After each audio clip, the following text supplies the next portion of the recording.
Assalamu alaikum wa rahmatullahi wa barakatuh. Alhamdulillah wa salatu salam ala rasulullah wa ala alihi wa sahbihi wa mawala. If I may ask, what was the name of the Sahabi we talked about yesterday? Anyone can remind us? Abdullah ibn Mas'ud.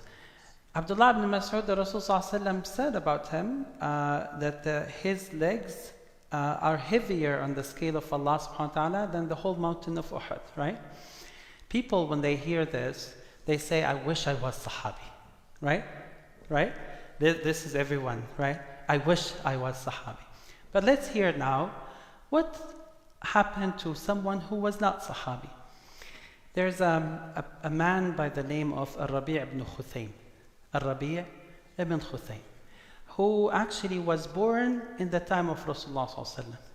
But when Rasulullah sallallahu alaihi wasallam passed away before he got the chance to see and meet with Rasulullah sallallahu alaihi wasallam. So he is supposed to be a Sahabi, but he just did not get the chance to meet with Rasulullah sallallahu alaihi wasallam. Wouldn't he say, I wish I was Sahabi? Of course. I mean, someone who actually was born before his death, sallallahu alaihi wasallam, would feel more painful than anyone else. So this man, Rabi' ibn Khuthaym, was the closest friend to whom? To Abdullah ibn Mas'ud, the one we just talked about yesterday. And he was earning his knowledge from him, and he was always next to him. Abdullah ibn Mas'ud was so much impressed with what? Rabi' ibn Khuthaym. Very much impressed with his akhlaq, with his iman, with his deen, with his knowledge, with his sincerity, with everything that he used to do. So one day, Abdullah ibn Mas'ud saw Rabi' ibn Khuthaym and made a statement. And let's hear this statement. Very, very, very nice, and inshallah, I would say, hopefully will bring joy to us who have not seen Rasulullah sallallahu alaihi wasallam. Abdullah ibn Mas'ud said to Rabi' ibn Khuthaym, after he lived with him for a long time, he said, Wallahi, لو رآك رسول الله صلى الله عليه وسلم لأحبك ولوسع لك في مجلسه والله ما رأيتك مرة إلا ذكرت المخبتين. He said, I swear by Allah, if Rasulullah صلى الله عليه وسلم were to see you, he would have loved you. And he would have asked you to come and sit next to him. I swear by Allah that there hasn't been a time that I saw you, that I met with you, Abdullah ibn Mas'ud is saying to Rabi' ibn Khuthaym, except that I remember the most pious Sahaba. So what was it that Rabi' ibn Khuthaym had that Abdullah ibn Mas'ud said, if Rasulullah sallallahu alaihi wasallam were to see you, he would have loved you? There are many things, but let me just mention three of them. Rabi' ibn Khuthaym was known to not utter a word except that is of the pleasure of Allah subhanahu wa ta'ala. That to the extent that his companions have said, Wallahi, we have lived with him over 20 years. Never in a day we heard him saying something backbiting or saying something that is haram. Never. He would never backbite, he would never talk against people.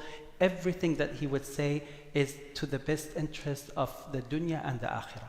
So that was one. The second one, he was known to hide his good deeds to the extent that people will sometimes have a peek to the masjid and they will find him there reading Quran, or even in the marketplace reading Quran, or even somewhere else reading Quran, and once a person passes by, he would hide the mushaf. So they would not know that he was reading or reciting Quran. So someone who would devote himself to Allah subhanahu wa ta'ala, he did not care about what people think of him. He only cared about what Allah subhanahu wa ta'ala think of him. The last one is, subhanAllah, how generous and how he cared about people in need. Oftentimes people who are in desperate need, who have actually disabilities and actually have some issues that they can barely live. And he would bring them the best of his dates.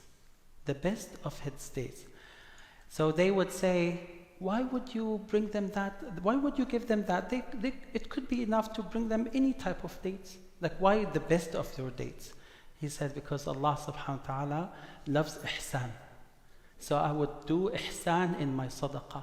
And ihsan is to worship Allah as if you see Allah, and because you don't see Allah, you know that Allah subhanahu wa ta'ala sees you. So he wanted to get the best of Allah's pleasure for everything that he would do, even when he would give dates to someone who is disabled. May Allah subhanahu wa ta'ala make us like a Rabi' ibn Khuthaym. Let me just ask one last question. Wouldn't you love that if Rasulullah sallallahu alaihi wasallam would see you, he would love you? I think we should ask ourselves this. If Rasulullah sallallahu alaihi wasallam sees us, would he love us? I think this is a question that we should always maintain in our lives. Jazakumullah khair. Assalamu alaikum.